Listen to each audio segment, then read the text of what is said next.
Saudara-saudara, kita maklum bahwa sholat merupakan sarana yang paling efektif untuk mendekatkan manusia kepada Allah. Makin dekat manusia dengan Allah, makin tidak senang iblis dan setan. Karena itu segala macam cara mereka berusaha mengaduk-ngaduk sholat kita. Dan sesungguhnya, jikalau kita mengerjakan sholat, bukan targetnya cuma dua. Pertama, agar sholat kita itu sah. Yang kedua, agar sholat kita itu qabul, yakni diterima oleh Allah. Kalau soal sah dan tidak, ukurannya gampang. Saya kalau ditanya orang, Pak, sholat saya sah atau tidak? Saya bisa jawab.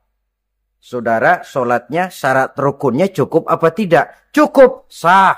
Itu kalau perkara sah. Tapi kalau sudah perkara qabul, Pak, sholat saya diterima atau tidak oleh Allah? Ini saya tidak bisa jawab. Kenapa? Soal qabul mencakup masalah batin. Cuma ukuran logikanya, kalau syarat rukun cukup, insya Allah qabul. Saudara-saudara kaum muslimin rahimakumullah. Oleh karenanya, pada saat kita sholat, iblis, setan datang dari segala macam penjuru, supaya kita kehilangan rasa khusyuk. Apalagi kalau kita jadi imam, yang gerak kita, bacaan kita, dilihat, didengar, disaksikan oleh orang banyak, digodanya gerakan kita, dibolak-baliknya hati kita, supaya di dalam sholat itu banyak yang kita ingat, hal-hal yang tidak ada hubungannya dengan sholat. Kadang-kadang belum sholat kita ribut nyari pulpen. Nggak ketemu, begitu takbir ingat pulpen di atas lemari. Mulai goncang lagi niat kita sholat. Kadang-kadang kalau hati tidak bisa dipermainkan, iblis berbisik lagi, gerakan kita dalam sholat tidak mencerminkan kekhusyuan. Kalau gerak juga ternyata masih bisa khusyuk, bacaan kita dibuatnya kita seperti dikejar-kejar waktu. Sholat Isya misalnya dengan cara kilat khusus, super singkat. Saya katakan tadi, apalagi kalau kita jadi imam, iblis mudah mendatangkan penyakit riya. Karena mengimami orang banyak, lalu supaya dikira alim, dibuatlah sholatnya itu mantap. Surahnya dicari yang panjang-panjang. Paling pendek sabihis sama wadduha. Tapi kalau sudah sholat sendirian, cukup inna a'toinakal kausar sama kul huwallahu ahad. Kayaknya khusyuk bukan main. Kalau imam, bahasanya dipaseh-pasehin. Kayak orang 16 tahun di Mekah. Ufolli farwal maghribi salah sarokaatin. Saudara-saudara kaum muslimin yang berbahagia. Oleh karena sholat merupakan sarana yang paling efektif untuk mendekatkan diri dengan Allah, maka orang yang khusyuk di dalam sholatnya merupakan musuh utama daripada iblis. Sekarang bagaimana bisa khusyuk caranya? Kalau khusyuk 100%, rasa-rasanya sulit. Untuk sampai ke arah sana, orang memerlukan tahapan. Kepada Imam Ali karramallahu wajhah, baginda Nabi pernah memberikan satu tes case. Ali, saya ya Rasul, kalau kau bisa sholat 2 rakaat saja dengan khusyuk, aku kasih hadiah sorban. Baik ya Rasul, sembahyang Imam Ali. 2 rakaat, selesai sholat, assalamualaikum, wassalamualaikum. Rasul bertanya, yang mana sorbannya Li? Tanpa nengok, Imam Ali menjawab, yang hijau ya Rasul. Setelah menjawab yang hijau, Rasul berkata, kamu tidak khusyuk Li. Kenapa? Soalnya tadi waktu sembahyang mikirin. Nanti kalau ditawarin sorban pilih yang hijau aja ah. Sehingga begitu ditanya, refleks menjawab yang mana Li? Yang hijau saja ya Rasul. Oleh karena itu, menurut Al-Imam Nawawi, pada tingkatan yang paling sederhana, sudah sampai ke tingkat khusyuk, asal pada waktu takbiratul ihram ingat kepada Allah. Tapi jangan lupa, itu tangga pertama. Jangan ada fatwa begini lalu aman. Yang penting kan takbirnya ingat Tuhan, belasononya mau kemana kek. Bukan itu.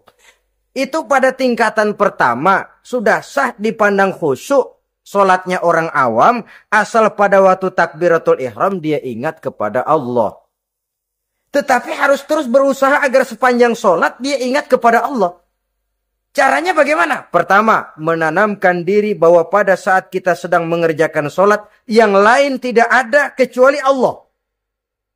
Yang kedua, berusaha memahami apa yang kita baca. Sehingga pada saat kita sujud, subhana rabbiyal a'la wa bihamdih, terbayang kemahasucian Allah, kemahatinggian Allah. Sehingga hati tidak mengembara, mulut berucap, hati mengikuti apa yang diucapkan.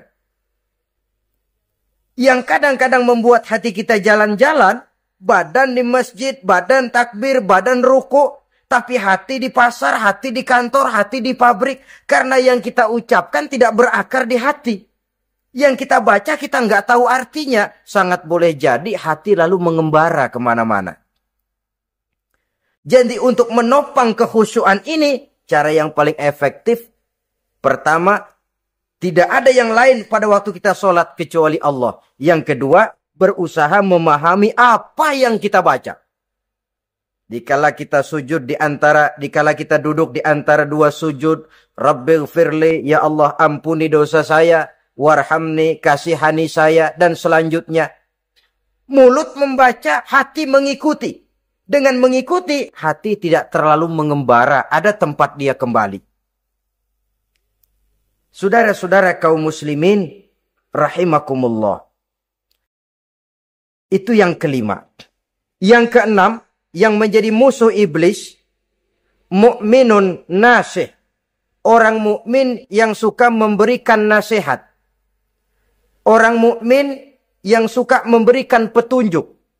Termasuk juru-juru dakwah, para mubaligh itu merupakan musuh utama iblis. Kenapa? Tiap hari iblis kampanye. Tiap hari iblis mengajak dengan segala macam cara yang kalau perlu dia berikan kamuflase. Dia berikan fata morgana. Kalau perlu yang haram dia bungkus dengan merek halal. Kalau perlu kejahatan dia bungkus dengan baju kebajikan.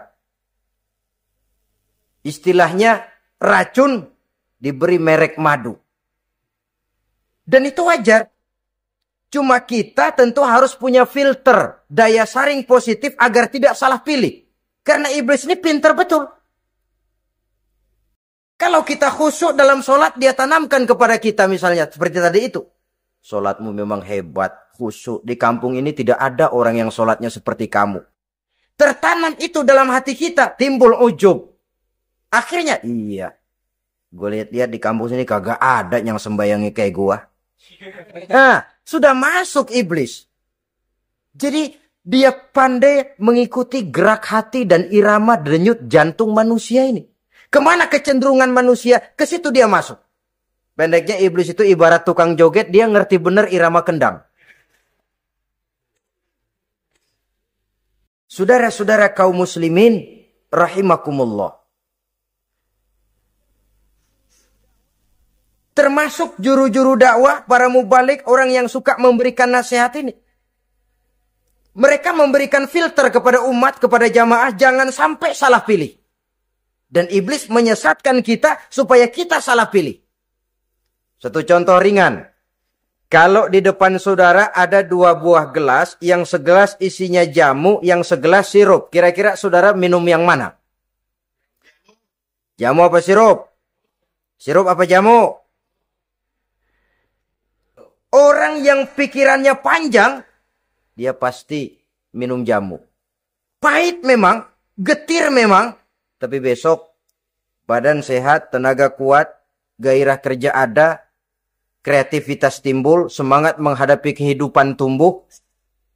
Orang mukmin, orang yang berpandangan jauh ke depan. Pandangannya panjang. Panjang kemana? Tidak cuma ke dunia, sampai juga dia memandang ke alam barzakh.